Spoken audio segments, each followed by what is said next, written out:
சரிம்மா, நீங்க ஒண்ணும் வர வேண்டாம், விடுங்க. நீங்க உங்க வேலையை பாருங்க. இதெல்லாம் சரி வராது. உங்களால நாங்களும் பிரச்சனையில மாட்டிக்க முடியாது. 2 நாள் கழிச்சு வந்தாலும் அதெல்லாம் எங்களுக்கு சொல்ல முடியாதுமா. இன்னைக்கு நீங்க அட்மிஷன் ஆகணும்.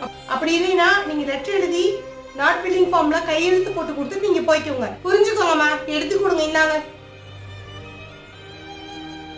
பாப்பா வேற நான் போய் கூட்டிட்டு வரணுங்க. நான் எழுதி கொடுத்துட்டு போறேங்க. எங்க வீட்டுக்காரர் வந்தோடனே வந்து போட்டுக்கிறேங்க.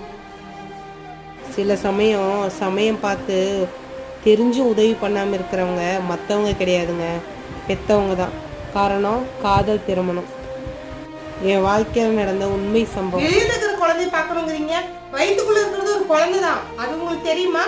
இது குழந்தை உயிர் மட்டும் இல்லாம உங்க உயிரையும் பாதிக்குமா? ஆள் இல்லாம எப்படிமா நீங்க டெலிவரி எல்லாம் பண்ணுவீங்க? யாரும் இருந்தும் இல்லாத ஒரு நிலை வருது பார்த்தீங்களா, அது அனாதையை விட கொடுமையானது. உண்மையான கமெண்ட் பண்ணுங்க. தேங்க்ஸ் ஃபார் வாட்சிங்.